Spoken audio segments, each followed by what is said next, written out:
Hello student, मैं सनी आप सभी का स्वागत करता हूं आप सभी के अपने चैनल जिसका नाम है इलेक्ट्रिकल रिसर्च एकेडमी। आज हम लोग HPSSC यानी हिमाचल प्रदेश SSC जो इलेक्ट्रीशियन का पेपर होता है ITI बेसिस पे उसके सवाल देखेंगे। ठीक है, और ये भी 2022 के किए गए पेपर हैं। ठीक है, तो 2022 में पेपर यानी एक तरीके से प्रीवियस ईयर पेपर हुआ। ठीक है, तो उसमें किस टाइप के सवाल देखे गए थे इसको देखेंगे। देखो, ये सब क्वेश्चन लाने का केवल मकसद ये है कि तुम्हारा जो UPPCL TG2 का पेपर अब शायद 10 से 12 दिन में शायद तुम लोग का एडमिट कार्ड आ जाए। ठीक है, मतलब सूचना जैसी मिली कि 13 से 15 के बीच में तुम लोग का एडमिट कार्ड आ जाएगा, जैसा उम्मीद है। ठीक है, और सूत्रों से पता चला, और सूत्र मतलब वही है, कंफर्म तो नहीं बोल सकते मगर 80% चांस है कि 13 से 15 मई के बीच में आ जाए और 24-25 से एग्ज़ाम स्टार्ट हो जाए। ठीक है, तो याद रखना, तो ये क्वेश्चन करने का केवल मतलब यही है कि तुम लोग का जो है कॉन्फिडेंस जो है वो बिल्डअप हो।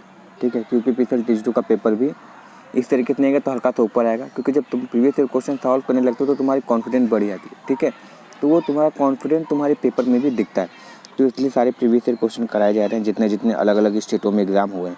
तो आज हम लोग देखेंगे हिमाचल प्रदेश का।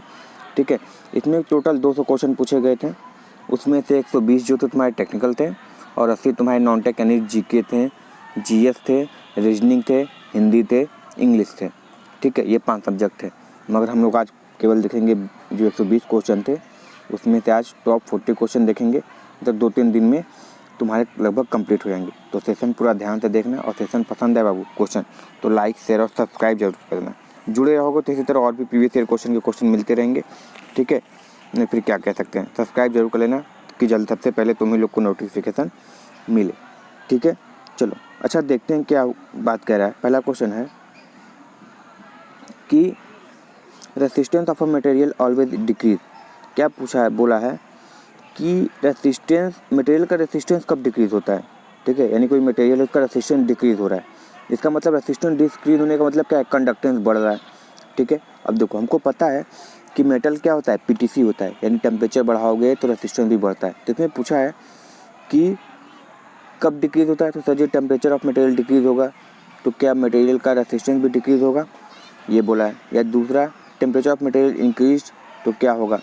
ठीक है, इस तरीके से तो हम ये कह सकते हैं। देखो, एक तरीके से देखो तो ऑप्शन नंबर A भी सही है और C भी सही है, क्योंकि नंबर ऑफ फ्री इलेक्ट्रॉन बढ़ जाएंगे तो अपने आप क्या हो जाएंगे, कंडक्टेंस बढ़ जाता है, रेसिस्टेंस घट जाता है। ठीक है, तो टेम्परेचर का सेंस कब लोगे, जब हम ये मान के चलते हैं कि टेम्परेचर का प्रभाव पड़ रहा है। ठीक है, मगर टेम्परेचर का प्रभाव पड़े चाहे ना पड़े, ऑप्शन C एकदम सही है कि sir number of free electron अगर ज़्यादा होंगे तो उसका रेसिस्टेंस भी क्या हो जाएगा, मटेरियल का कम हो जाएगा। ठीक है, तो 1 भी सही है, ऐसा नहीं बोलने कि 1 नहीं सही है कि रेसिस्टेंस घटाते हो तो टेम्परेचर घटना जरूरी है, मगर जो बेस्ट ऑप्शन है तुम्हारा ऑप्शन नंबर C सही हो जाएगा। और एग्जामिनर यही चाहता है कि जो बेस्ट तुमको लग रहा है उस पर टिक करो। ठीक है ना, चलो अगला देखते हैं कि थर्मिस्टर है, यानी एक उष्म प्रतिरोधक में होता है, यानी एक थर्मिस्टर में क्या होता है, positive temperature coefficient, negative temperature coefficient, zero temperature coefficient या वेरिएबल टेम्परेचर कोफिशिएंट। तुमको पता है जो थर्मिस्टर होता है यानी ऐसा रेसिस्टर जो थर्मल पे यानी ताप पे डिपेंड करे, यानी ताप बढ़ाओ तो प्रतिरोध घट जाए और जब ताप घटाओ तो प्रतिरोध बढ़ जाए। तो ऐसा कौन सा होता है सर, हमारे ये NTC होता है। हमारे जितने भी सेमीकंडक्टर होते हैं, इंसुलेटर होते हैं, ठीक है, या फिर इलेक्ट्रोलाइट की बात करें तो वो हमेशा NTC होते हैं, निगेटिव टेम्परेचर कोफिशिएंट। सही है, इसका याद रखना, ऑप्शन नंबर B सही हो जाएगा। चलो अगला क्वेश्चन देखते हैं क्या पूछा है। अगला क्वेश्चन बोला है कि the substance which have a large number of free electron, यानी ये बोला है कि सामग्री जिसमें बड़ी संख्या में मुक्त इलेक्ट्रॉन होते हैं, कम प्रतिरोधकता होती है, उसे क्या कहते हैं। अभी पहले ही बता दिए सर कि जिसमें फ्री इलेक्ट्रॉन मुक्त इलेक्ट्रॉनों की संख्या ज़्यादा होगी उसमें प्रतिरोध का मान अपने आप कम हो जाएगा, यानी वो धारा आसानी से प्रवाह करा सकता है, और जो आसानी से धारा प्रवाह कराता है उसको हम क्या बोलते हैं, चालक बोलते हैं, कंडक्टर बोलते हैं। सही है, चलो अगला क्वेश्चन है। अब देख लो किस लेवल के क्वेश्चन पूछे गए और यही सब पूछे भी गए थे। सही है, चलो अगला क्वेश्चन क्या पूछा है कि double cage square cage induction motor है, यानी सिंगल केज नहीं है, डबल केज रोटर है। ठीक है, तो उसमें जो रोटर होती है, देखो रोटर से ही सेंस लिया है। ठीक है, वो रोटर होती है या फिर स्टेटर की बात में बोला है, बताओ निम्न में से कौन सा कथन सही है। सही है, बताना है तुमको। पहला दिया है कि 2 रोटर जो होते हैं अपोजिट डायरेक्शन में होते हैं, तो ऐसा तो नहीं होता है। अच्छा, रोटर पे क्या होता है, दो पैरेलल वाइंडिंग लगाई जाती है। वाइंडिंग का मतलब दो रॉड होते हैं जो पैरेलल ही होते हैं, जो और इंड रिंग द्वारा क्या होते हैं, शॉर्ट सर्किट होते हैं। तो यहाँ पे स्टेटर से कोई लेना देना नहीं है, स्टेटर से नहीं है। हमारा जो रोटर होता है उसमें क्या होते हैं, दो रोटर लगाते हैं, एक इनर केज होता है, एक आउटर केज होता है, और दोनों आपस में पैरेलल होते हैं और दोनों ही इंड रिंग द्वारा क्या होते हैं, शॉर्ट सर्किट होते हैं। तो हम क्या कहेंगे सर जी, टू पैरेलल वाइंडिंग। याद रखना स्टार्टिंग होते समय जो हमारा होता है ऊपर वाला केज यानी जो आउटर केज है वो रिस्पॉन्सिबल होता है, मगर जैसे ही 60 से 70% स्पीड पकड़ लेगा फिर हमारी मोटर जो है वो इंटरनल केज के हिसाब से यानी जो अंदरूनी केज होता है उस पर चलने लगता है। ठीक है, तो याद रखना ऑप्शन नंबर सी सही हो जाएगा। चलो अगला क्वेश्चन देखते हैं क्या पूछा है। फिर वही क्वेश्चन है कि 3 फेज इंडक्शन मोटर कहाँ गया, यही है हाँ, कि 3 phase squirrel cage induction motor क्या होता है, रोटर कंडक्टर इंड रिंग द्वारा शॉर्ट सर्किट होते हैं। सॉरी क्वेश्चन क्या पूछा था कि जो रोटर के कंडक्टर है वो शॉर्ट सर्किट होते हैं स्लिप रिंग द्वारा, या फिर रोटर कंडक्टर के जो शॉर्ट सर्किटेड होते हैं वो इंड रिंग द्वारा होते हैं, या फिर स्लिप रिंग द्वारा होते हैं, या फिर खुलाई छोड़ देते हैं, या फिर इंसुलेशन लगा देते हैं। तो हम सर करते तो हैं स्क्वायर केज की क्या होती है, जब तक उसको रोटर को शॉर्ट सर्किट नहीं करोगे वो स्टार्ट ही नहीं होगा। ठीक है, तो शॉर्ट सर्किट तो करते हैं मगर किसका प्रयोग करके, सर इंड रिंग का प्रयोग करके करते हैं। ठीक है, इंड रिंग का प्रयोग करते हैं जो कि कॉपर की बनी होती है। सही है, तो ऑप्शन नंबर बी सही हो जाएगा। ठीक है, यहाँ पे अगर देखो तो सर इंड रिंग द्वारा रोटर चालकों को लघुपतित किया जाता है। सही है, चलो अगला क्वेश्चन देखो।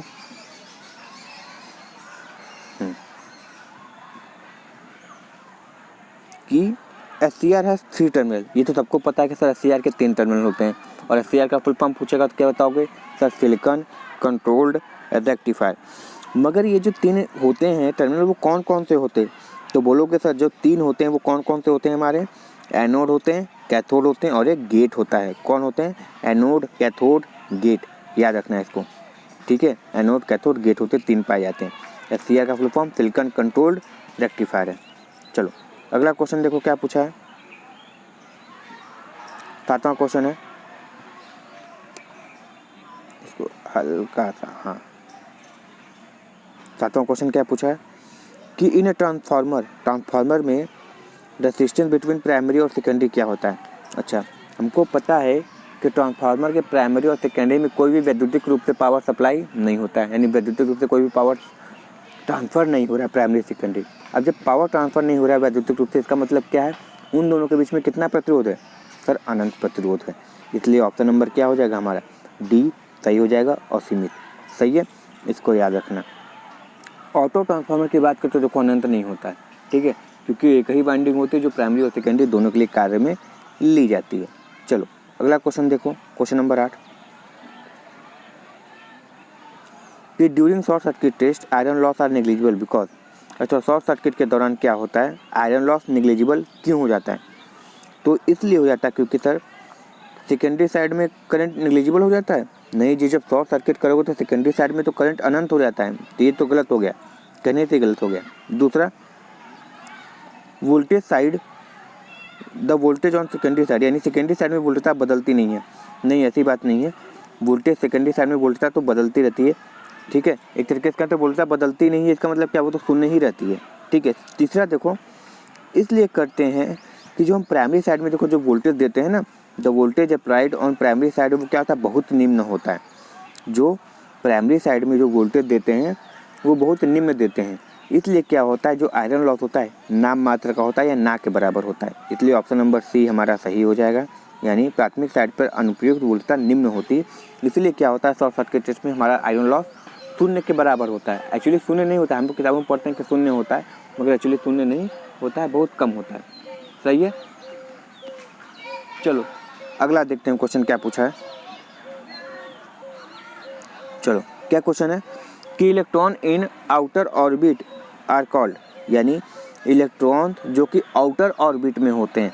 हमको पता है कि सर ये न्यूक्लियस होता है, ये सेल बनी होती है। ठीक है, न्यूक्लियस में हमारे प्रोटॉन और न्यूट्रॉन होते हैं, और जो बाहरी कक्षा में चक्कर लगाते रहते हैं, घूमते रहते हैं न्यूक्लियस के चारों तरफ, वो हमारे क्या होते हैं, इलेक्ट्रॉन होते हैं। और जो एकदम बाहरी कक्षा में जो घूमते रहते हैं उसको हम लोग क्या बोलते हैं, वैलेंस बोलते हैं, या फिर क्या बोले, वैलेंस इलेक्ट्रॉन भी बोलते हैं। ठीक है, ठीक है। और यही रिस्पॉन्सिबल होते हैं तुम्हारे उसमें धातु, अर्धचालक या कुचालक निर्णय लेने में। जैसे बोलते हैं ना कि 3 से कम रहेगा या 4 से कम रहेगा तो धातु, 4 रहेगा तो अर्धचालक, 4 से अधिक रहते हैं तो कुचालक। वही कहानी यहाँ पर यूज करते हैं। सही है। चलो नेक्स्ट क्वेश्चन देखते हैं क्या पूछा है। फॉर बहुत उच्च प्रतिरोध मापने के लिए किसका उपयोग किया जाता है? बहुत उच्च प्रतिरोध तुमको मापना है तो देखो, पहला केल्विन डबल ब्रिज तो बहुत निम्न प्रतिरोध को मापता है। वेट स्टोन ब्रिज जो होता है मध्यम प्रतिरोध को मापता है। मगर जो मेगर है बहुत उच्च प्रतिरोध मापता है, इतना मापता है कि लगभग मेगा ओम के रेशियो में भी माप सकता है। ठीक है, याद रखना, मेगर इंसुलेशन प्रतिरोध भी मापता है। ठीक है, कितने आरपीएम पे चलता है? 160 आरपीएम पे चलता है, 110 वोल्ट की सप्लाई लेता है। ये सब सारी चीज़ें याद होनी चाहिए। ठीक है, इसको HVDC यानी हैंड ड्रिवन जनरेटर का प्रयोग किया जाता था। अब तो डिजिटल आ गया, नहीं पहले किया जाता था। सही है। चलो तो ये सब चीज़ें याद रखना। अगला क्वेश्चन देखो, AC आपूर्ति जांचने के लिए उपयोग किए जाने वाले नियॉन ध्रुवीय संकेतक का संकेत क्या है? यानी एक नियॉन इंडिकेटर लगा दिए, तुमको कैसे पता चलेगा कि हमारी AC सप्लाई है कि DC सप्लाई है? ठीक है, पोलैरिटी तुमको चेक करनी है, इंडिकेशन देना है कि AC है कि DC। तो किस चीज़ से की जाती है? तो सर हमारी ये की जाती है अगर दोनों ही इलेक्ट्रोड ग्लो कर रहे हैं, क्योंकि हमको पता है ये AC ऐसा होता है। ठीक है, तो इसमें पॉजिटिव नेगेटिव कोई चक्कर होता नहीं है। ठीक है, फेज न्यूट्रल सब एक बराबर होते हैं, सभी में AC बहती है। तो यही तुमने कह सकते कि जैसे DC में होता है कि पॉजिटिव फिक्स है नेगेटिव फिक्स है, इसमें पॉजिटिव नेगेटिव फिक्स नहीं होता है। तो यानी अगर तुम्हारे दोनों इलेक्ट्रोड ग्लो कर रहे हैं, ठीक है, तुम्हारे नियॉन जो होते हैं उसमें 2 इलेक्ट्रोड होते हैं। नियॉन इंडिकेटर जो तुम्हारे बोर्ड में लगा होता है उसमें 2 इलेक्ट्रोड होते हैं, और जब दोनों ही जल रहे हैं, ग्लो कर रहे हैं, तो इसका मतलब समझ जाओ कि वो क्या है, तुम्हारा DC है। और कोई जब एक ग्लो करता है तो समझो वो AC है। सही है, तो इसको याद रखना। चलो नेक्स्ट क्वेश्चन देखते हैं क्या पूछा है। हाँ, क्वेश्चन नंबर 12 क्या है कि एक केबल के लिए रोधी सामग्री में क्या होना चाहिए? तुम क्या चाहोगे कि insulating material for a cable should है, यानी केबल है तो इंसुलेटिंग मटेरियल में क्या होना चाहिए? सर वो सस्ता हो। हाँ होना चाहिए, क्योंकि सर सस्ता में बढ़िया मिल रहा है तो क्या दिक्कत है। हाई डायलेक्ट्रिक स्ट्रेंथ होना चाहिए, यानी उच्च परावैद्युत सामर्थ्य होना चाहिए था। यांत्रिक सामर्थ्य में अधिक होना चाहिए कि मतलब टूटे फूटे ना। ठीक है, तो हम कहेंगे सर जी यह सभी होने चाहिए उसमें। ठीक है, तो हम यही चाहेंगे कि सभी के सभी उसमें पाए जाते हों। सही है ना, कि जिससे वो सारे गुण उसमें रखें। चलो अगला क्या है, an induction motor can run at synchronous speed when? Induction motor synchronous speed पे कब रन कर सकता है ये बताओ? तो वही चीज़ है सर, कोई दिक्कत नहीं है। हमको पता है कि सिंक्रोनस मोटर शुरुआत में इंडक्शन मोटर के तरह ही स्टार्ट होता है, क्योंकि रोटर में डैम्पर वाइंडिंग लगा देते हैं।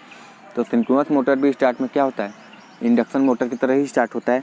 बाद में वो क्या होता है, सिंक्रोनस स्पीड बनता है। तो बाद में सिंक्रोनस स्पीड बनता क्यों है?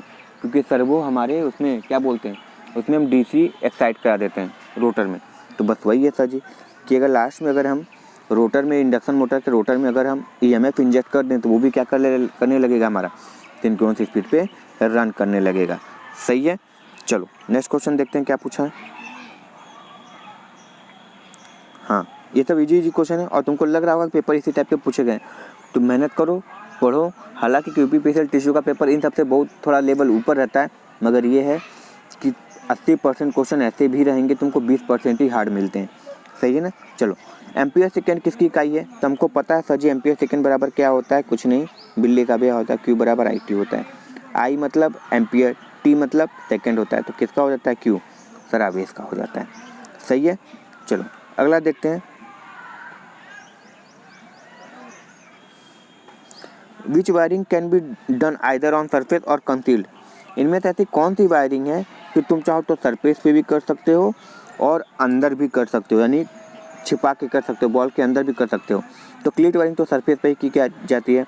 बैटन वायरिंग भी जो लकड़ी वाला लगा करते हैं पट्टी मार के, वो भी ऊपर ही की जाती है। PVC कैसिंग कैपिंग भी ऊपर ही की जाती है, यानी एक नीचे से बेस लगाते हैं, उसमें तार डाल के फिर ऊपर से ढक देते हैं, ये भी होती है। मगर जो PVC कंड्यूट वायरिंग है, तुम चाहो तो सरफेस पे भी कर सकते हो सैडल लगा के, और चाहो तो इसको सेंटिंग के दौरान जब सेंटिंग होती है, ढलैया होती है, तभी तुम चाहो तो अंदर डाल के भी कर सकते हो। तो ऑप्शन C सही हो जाएगा। सही है ना। चलो हिंदी का क्वेश्चन देख लिया करो, सब दिया है। चलो अगला देखते हैं,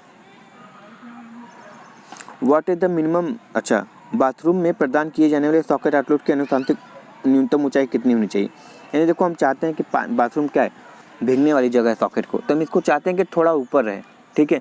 जो नॉर्मली हम चाहते हैं कि 1.5 मीटर रहे, इससे ये क्या होना चाहिए, ऊपर रहना चाहिए। तो इसका सही आंसर क्या हो जाएगा, 130 मीटर। मिनिमम हाइट कितनी होनी चाहिए, 130 मीटर। और ऊँची हो जाए तो और अच्छी बात है, ठीक है। तो हम क्या कहेंगे सर जी, लगभग 130 सेंटीमीटर है, तब भी कोई दिक्कत नहीं है, ठीक है ना। चलो हालांकि हम चाहते थे कि हमारा ये 200 हो, ठीक है। हमारे हिसाब से आंसर क्या होना चाहिए था, 200 होना चाहिए, क्योंकि 150 मीटर तो हमारे ये क्या बोलते हैं उसको, तुम्हारे ऑर्डिनरी तुम्हारे घरों में लग जाते हैं, तो तुम इससे ऊपर ही रखना चाहोगे कि पानी उनी का छींटा इस पर न पड़े, सही है ना। चलो तुम, मगर यहाँ पे आयोग ने ऑप्शन नंबर ए माना था, ठीक है। चलो अगला देखो क्वेश्चन क्या पूछा है, अगला क्वेश्चन क्या पूछा है कि which wiring has to be planned and educated only during the construction of building. यानी कौन सी वायरिंग का योजना कार्यान्वित केवल भवन के निर्माण के दौरान की जानी चाहिए। अच्छा, जब तुम भवन निर्माण कराते हैं, नहीं सिंपल भाषा में जब तुम सेंटरिंग वोटिंग करते हो तो उस समय तुम कैसी वायरिंग का प्रयोग करते हो। तो हम लोग कंसील्ड वायरिंग करते हैं ना, पहले से क्या करते हैं, कंड्यूट पाइप को उसके अंदर छिपा देते हैं, बाद में वायरिंग करते हैं तार से खींच के। तो कहेंगे सर जी कंसील्ड वायरिंग करते हैं, सही है ना। चलो जिसको कंड्यूट कंसील्ड भी बोलते हैं। अगला क्वेश्चन देखो क्या है, अगला क्वेश्चन है कि which type of AC single phase motor is used in food mixer. अच्छा, फूड मिक्सर मतलब ग्राइंडर वाइंडर में हो गया, वैक्यूम क्लीनर हो गया तुम्हारे, और तुम्हारे सिलाई मशीन, इन सब में किसका प्रयोग करते हो। तो सर इसमें केवल एक ही प्रयोग होता है, यूनिवर्सल मोटर, ठीक है। यूनिवर्सल मोटर यानी ऐसा मोटर जो AC DC दोनों पे चलता है। इसकी स्पीड तुम चाहो तो 20,000 से 25,000 RPM तक भी प्राप्त कर सकते हो। इसको AC सीरीज मोटर भी कहते हैं। तो ऑप्शन नंबर ए सही हो जाएगा, सही है ना। चलो नेक्स्ट क्वेश्चन देखते हैं कि what is the defect in a single phase pump motor if it run with slow speed. अच्छा, क्या कारण है यदि एक सिंगल फेज मोटर पंप धीमी गति से चलती है तो इसकी क्या त्रुटि हो सकती है।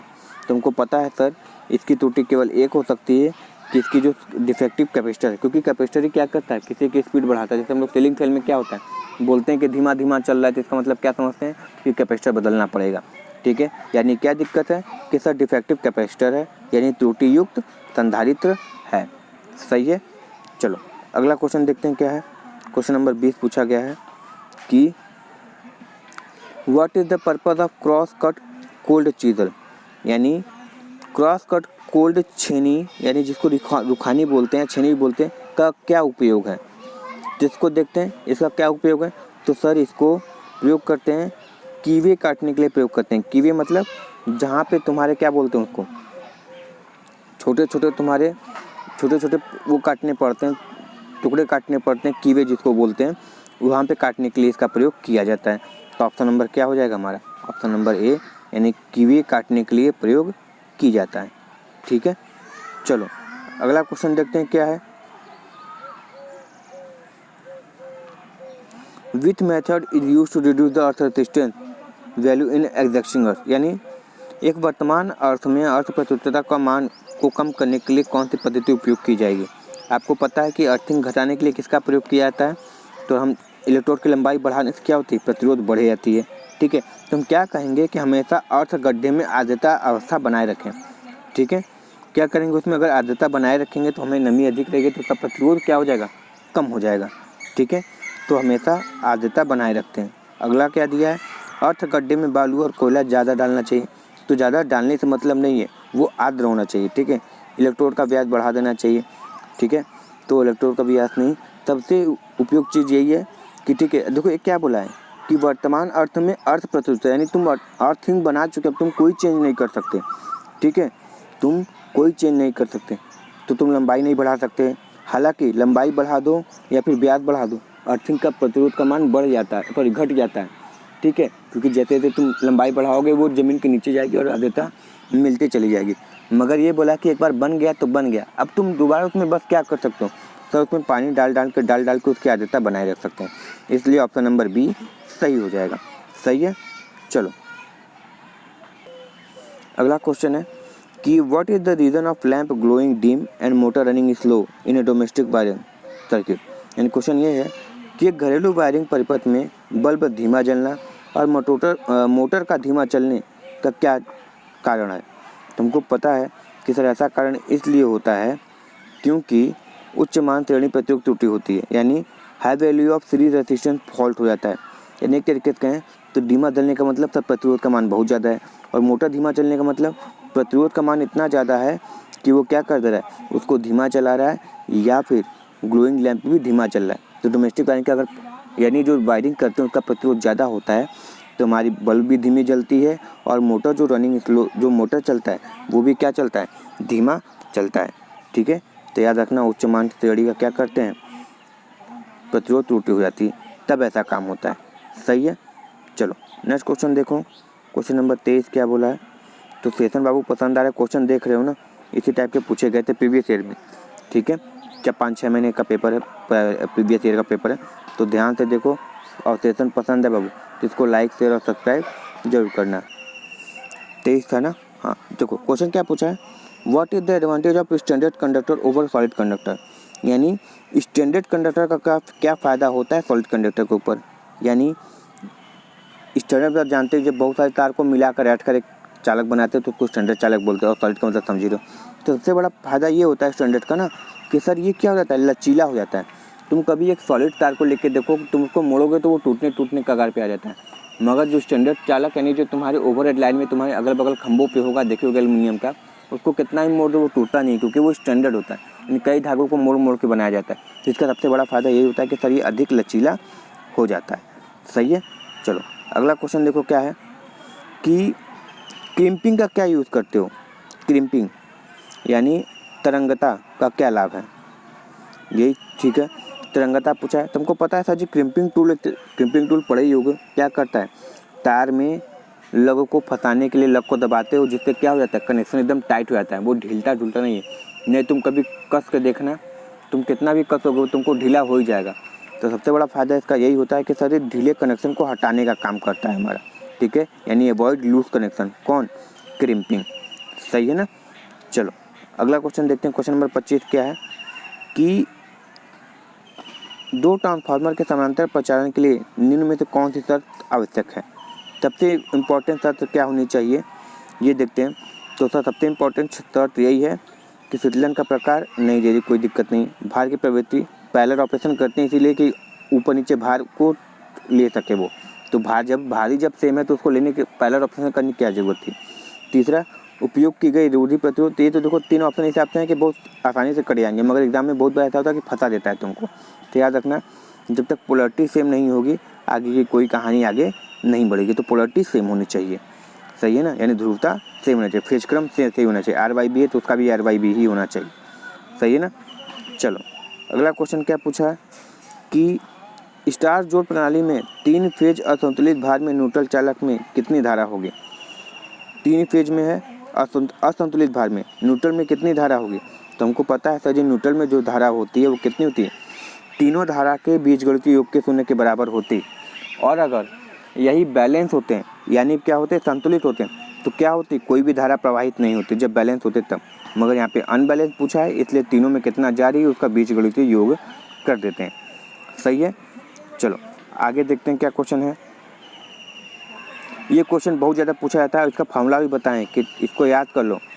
tan phi is equal to √3 W1 minus W2 बताए ना, अपॉन W1 प्लस W2 वाला करके।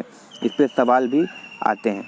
तो क्वेश्चन क्या पूछा है कि यदि शक्ति गुणांक शून्य है, शक्ति गुणांक क्या है, शून्य है, ठीक है, 2 फेज शक्ति मापन में 2 वाटमीटर की रीडिंग क्या होनी चाहिए। तो हमको पता है सर जी दोनों वाटमीटर की रीडिंग क्या होनी चाहिए, बराबर होनी चाहिए मगर विपरीत दिशा में भी होनी चाहिए। ठीक है, यानी अगर 500 वाट के हैं तो दोनों 500 वाट के होने चाहिए, मगर एक क्या होना चाहिए, माइनस दिशा में होना चाहिए। ठीक है, एक माइनस दिशा में होना चाहिए। और अगर कोई 0.5 दिखा रहा है तो 1 वाटमीटर की रीडिंग शून्य होनी चाहिए। ये भी याद रखना, पावर फैक्टर वाले में अधिकतर पूछा जाता है। सही है। चलो नेक्स्ट क्वेश्चन देखते हैं क्या पूछा है कि which electrical term is defined as the total opposition of current in AC parallel circuit. यानी AC समानांतर परिपथ में ऐसा कुछ देखो, समानांतर नहीं समांतर लिखा है। एक ऐसी समांतर परपथ में धारा का पूर्णतः विपरीत के रूप में विद्युत पद को परिभाषित किया जाता है। यानी जो ऐसा एसी में हम जानते हैं कि डीसी में जो प्रतिरोध होता है उसको आर से दिखाते हैं, और एसी में ऐसा प्रतिरोध जो धारा का विरोध करता है उसको लोग क्या बोलते हैं, तो उसको नाम जानते हैं प्रतिबाधा से बोला जाता है। ये तुल्यांक प्रतिरोध होता है। और जेड बराबर हमको पता है क्या होता है, जेड बराबर रूट में R square plus XL minus XC का होल स्क्वायर होता है। इसको याद रखना, सही है। चलो अगला देखते हैं। अगला क्वेश्चन क्या दिया है कि 3 फेज सिस्टम है, उसका एक्टिव पावर कितना है, 4 किलोवाट है। अपेरेंट पावर कितना है, 5 kVA है। ठीक है, हमसे क्या पूछा है, रिएक्टिव पावर पूछा है। कोई दिक्कत नहीं है, रिएक्टिव पावर देखना चाहें तो ऐसे देख सकते हैं कि सर रिएक्टिव पावर बराबर होता है,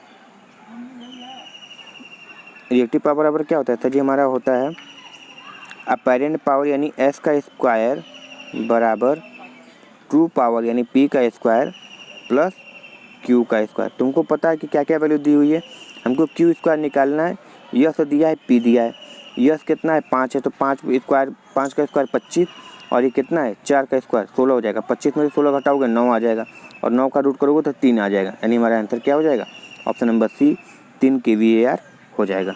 सही है, तो इसको याद रखना। चलो अगला क्वेश्चन देखते हैं क्या पूछा है। अगला क्वेश्चन यही है कि एसी वोल्टेज रेगुलेटर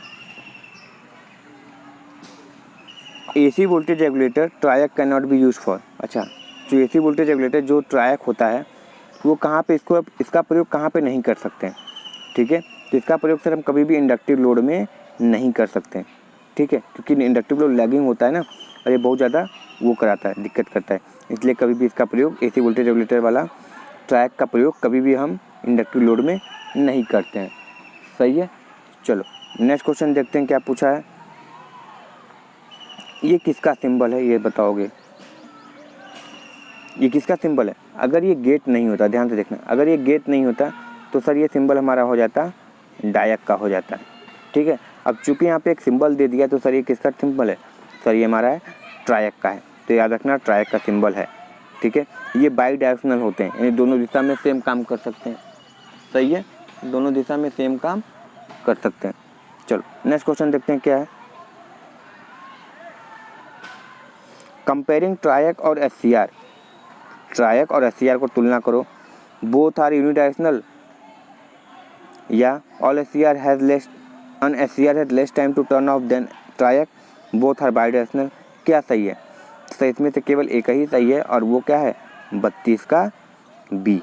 ठीक है, 32 का बी हमारा सही हो जाएगा कि एससीआर का क्या होता है, टर्न ऑफ टाइम ट्रैक की तुलना में कम होता है। ठीक है, याद रखना ट्रैक की तुलना में कम होता है, इसको याद रखना। क्योंकि देखो ये यूनिडायरेक्शनल बोला है, तो हमको पता है कि सर एससीआर यूनिडायरेक्शनल होता है मगर ट्रैक नहीं होता है। ठीक है, अब देखो बाई डायरेक्शनल की बात बोला है तो ट्रैक बाई डायरेक्शनल होता है मगर एससीआर नहीं होता है। तो ये तो ऑप्शन ए और सी पहले ही कट गए, बचा क्या हमारा ऑप्शन नंबर बी, और यही हमारा सही है कि एससीआर का जो टर्न ऑफ टाइम है वो कम है किसके तुलना में, ट्रैक की तुलना में। सही है ना। चलो यानी बंद होने के टाइम जो लगता है वो कम है। अच्छा इसको हटाते हैं, छोटा करते हैं, दिख नहीं रहा होगा। अगला क्वेश्चन क्या पूछा है, हाफ वेव रेक्टिफायर है और पूछा क्या है कि ratio of average output voltage to per phase maximum AC voltage. ठीक है, हाफ वेव रेक्टिफायर है, 3 फेज है हाफ वेव रेक्टिफायर। ठीक है, याद रखना 3 फेज में कितने एससीआर की आवश्यकता होती है या फिर कितने डायोड की आवश्यकता होती है, तो सर 3 डायोड की आवश्यकता होती है। ठीक है, और जब फुल वेव होता है तो 6 की जरूरत पड़ने लगती है। चलो अगला क्या है, एवरेज आउटपुट वोल्टेज है। ठीक है, और मैक्सिमम एसी वोल्टेज है। ठीक है, एसी अच्छा एवरेज आउटपुट वोल्टेज है तो एवरेज क्या होनी चाहिए हमारी, सर हमारी तो डीसी ही होगी क्योंकि आउटपुट डीसी में देगा हाफ वेव रेक्टिफायर है तो, और इनपुट किस में होगी एसी में होगी जो कि वीएम होगा। और ये डीसी कुछ और नहीं हमारी एवरेज वैल्यू होती है। क्या होती है, एवरेज वैल्यू होती है। तो इसका सही कितना आंसर हो जाएगा, तो ये एवरेज वैल्यू और ये मैक्सिमम वैल्यू तो हमेशा तो एक से कम ही आना चाहिए क्योंकि ये एवरेज मान है ना और मैक्सिमम मान है। एवरेज का मान जो होता है मैक्सिमम मान से हमेशा कम होता है।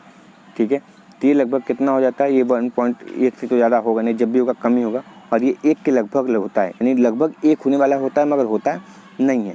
तो 0.955 इसका सही आंसर हो जाएगा। सही है ना, इसको याद रखना। और ये बहुत बार ऑफलाइन बैच में भी बताएं कि डीसी मान को ही एवरेज मान बोलते हैं एसी में। ठीक है, एवरेज वैल्यू होता ही है कि जब तुम डीसी में हाफ वेव रेक्टिफायर यानी जब तुम डीसी में बदलते हो किसी वेव के, तो उसमें अवांछित एसी के मान को क्या बोलते हैं हम, एवरेज मान बोलते हैं। सही है ना। चलो अगला देखते हैं क्वेश्चन क्या पूछा है। अगला क्वेश्चन है कि इन अ बीजेटी द बेस करंट यानी आईबी कितना होता है एमीटर करंट का। तो सर एमीटर करंट का लगभग 5% होता है। ठीक है, देखो लिखा, कोड भी लिखा है, 2022 में पेपर किया गया था। ठीक है, तो इसको याद रखना, इसको मैं प्रैक्टिस जरूर कर लेना बाबू, बहुत ज़्यादा पूछा जाता है। ठीक है, और कॉन्फिडेंस तुम्हारा जरूर बढ़ाएगा, ये उम्मीद करते हैं। और इसका तुम्हारी कॉन्फिडेंस बढ़ाया तो हमारे कॉन्फिडेंस भी बढ़ाओ, और चैनल को लाइक शेयर और सब्सक्राइब जरूर करो बाबू। ठीक है ना। चलो अगला देखते हैं, क्वेश्चन नंबर 35 क्या पूछा है। Which region has the highest area of transistor. अच्छा, इनमें से किसके पास सबसे अधिक क्षेत्रफल होता है ट्रांजिस्टर के। तो हमको पता है कि सर सबसे अधिक किसका होता है, कलेक्टर का होता है, फिर एमीटर का होता है, फिर बेस का होता है। क्यों? क्योंकि कलेक्टर क्या करता है, बहुत ज़्यादा धारा अपने अंदर खींचता है, और जब धारा खींचता है तो वो गर्म होता है। तो गर्म होता है तो उसको ठंडा करने के लिए वो क्या करता है, बहुत बड़ा एरिया रखता है, क्योंकि हमको पता है कि जितना बड़ा एरिया होगा उतना जल्दी वो ठंडा होगा। ठीक है, मगर डोपिंग की बात करें, ठीक है, तो सबसे अधिक एमीटर की होती है, फिर कलेक्टर की होती है, फिर बेस की होती है। सही है, तो यहाँ पे सही आंसर क्या हो जाएगा, संग्राहक हो जाएगा। सही है ना। चलो नेक्स्ट क्वेश्चन क्या पूछा है कि which of the following are the function of transistor, कि ट्रांजिस्टर का फंक्शन क्या है, ट्रांजिस्टर का कार्य क्या है। तो हमको पता है कि सर ट्रांजिस्टर का काम बहुत जगह तरीके से किया जाता है। इसका प्रयोग हम किसके लिए कर सकते हैं सर जी, इसका प्रयोग हम एम्पलीफायर की तरह कर सकते हैं, कट ऑफ की तरह कर सकते हैं, स्विच की तरह कर सकते हैं, इन्वर्टर की तरह कर सकते हैं ना। जब फॉरवर्ड होता है तो कैसा प्रयोग करते हो सर, सैचुरेशन होता है। एक फॉरवर्ड एक रिवर्स होता है तो कैसा करते हो सर, एम्पलीफायर की तरह करते हैं। एक रिवर्स एक फॉरवर्ड होता है तो सर किसकी तरह प्रयोग करते हो, इन्वर्टर की तरह। और जब दोनों रिवर्स होते हैं तो सर कट ऑफ प्रयोग होता है। तो यानी हम वेरिएबल प्रतिरोध और स्विचिंग डिवाइस की तरह, यानी एक चर प्रतिरोधी और स्विचिंग युक्ति की तरह एक ट्रांजिस्टर का प्रयोग हम कर सकते हैं, यानी कार्य करा सकते हैं। सही है। चलो अगला क्वेश्चन देखो, क्वेश्चन क्या है। ये क्वेश्चन तुम्हारे लिए नहीं है, क्वेश्चन छोड़ सकते हो, कंट्रोल सिस्टम का है। ठीक है, क्योंकि जब फायरिंग एंगल आता है कंट्रोल सिस्टम में चला जाता है ये। सही, नहीं तो इसको छोड़ सकते हो तुम। चलो 38 देखो क्या पूछा है, इसमें भी फायरिंग एंगल, ये दो क्वेश्चन छोड़ो। ठीक है, कन्वर्टर से सवाल है, पावर इलेक्ट्रॉनिक्स जिसको बोलते हैं। ये फ्री व्हीलिंग डायोड। ठीक है, ये 3 सवाल छोड़ देते हैं। ठीक है, सही है ना, नहीं करोगे तब भी चल जाएगा।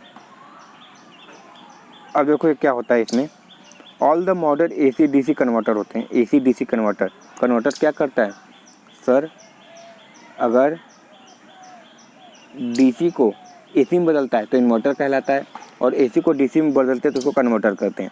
ठीक है, तो जो कन्वर्टर यानी AC DC जो कन्वर्टर है उसमें हम GTO की जगह SCR का प्रयोग क्यों करते हैं, सॉरी SCR की जगह GTO का प्रयोग क्यों करते हैं। SCR भी प्रयोग कर सकते हैं, GTO भी कर सकते हैं। SCR मतलब सिलिकॉन कंट्रोल एम्पलीफायर, GTO मतलब गेट टर्न ऑफ डायोड होता है। याद रखना कि हमको पता है कि सर SCR तो गेट से ऑन हो सकता है मगर कभी ऑफ नहीं होता है। ठीक है, तो ऑफ करने के लिए या तो हम एनोड करंट घटा दें या फिर GTO का प्रयोग करें, तो अधिकतर हम GTO का ही प्रयोग करते हैं। ठीक है, या बहुत बार एनोड करंट को भी घटा देते हैं। तो क्यों ऐसा करते हैं कि SCR की जगह हमको GTO का प्रयोग करना पड़ रहा है। तो सर इसका केवल और केवल एक ही कारण है कि इसमें क्या होता है, GTO जो है वो अधिक कम्यूटेशन करता है, रिलायबल कम्यूटेशन है, स्पार्किंग कम होगा। ठीक है, कम्यूटेशन मतलब स्पार्किंग का मतलब हीट कम होगा, उसके तुलना में GTO हीट कम होता है। ठीक है, और इस पर विश्वसनीयता यानी इस पर विश्वास ज़्यादा होता है, अच्छे तुम काम करोगे कर सकते हो, इस पर थोड़ा फॉल्ट की समस्या इस पर कम होती है SCR की तुलना में। ठीक है, इसलिए हम क्या करते हैं, इसका प्रयोग करते हैं। देखो टेम्परेचर के साथ इश्यू होता है, SCR का सर होता है। ठीक है, स्विचिंग लॉसेस किस में होता है, SCR में ज़्यादा होता है, इसलिए नहीं प्रयोग करते हैं। ठीक है, GTO इसीलिए प्रयोग किया जाता है क्योंकि सर वो रिलायबल कम्यूटेशन, इस पर तुम विश्वास कर सकते हो।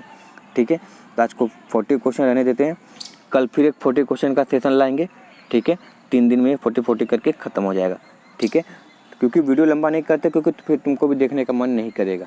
ठीक है ना, तो 40 क्वेश्चन कर लो और बताओ कितना, वो 3 क्वेश्चन जैसे कि 33, 38, 39 उसको छोड़ भी दोगे तो कोई दिक्कत नहीं, सब छोड़ कर आएंगे, ठीक है। अगर उसमें बीटेक डिप्लोमा बैठा है तो अलग कहानी है, मगर ITI टेक्नीशियन वाले तो सभी छोड़ के आएंगे, ठीक है।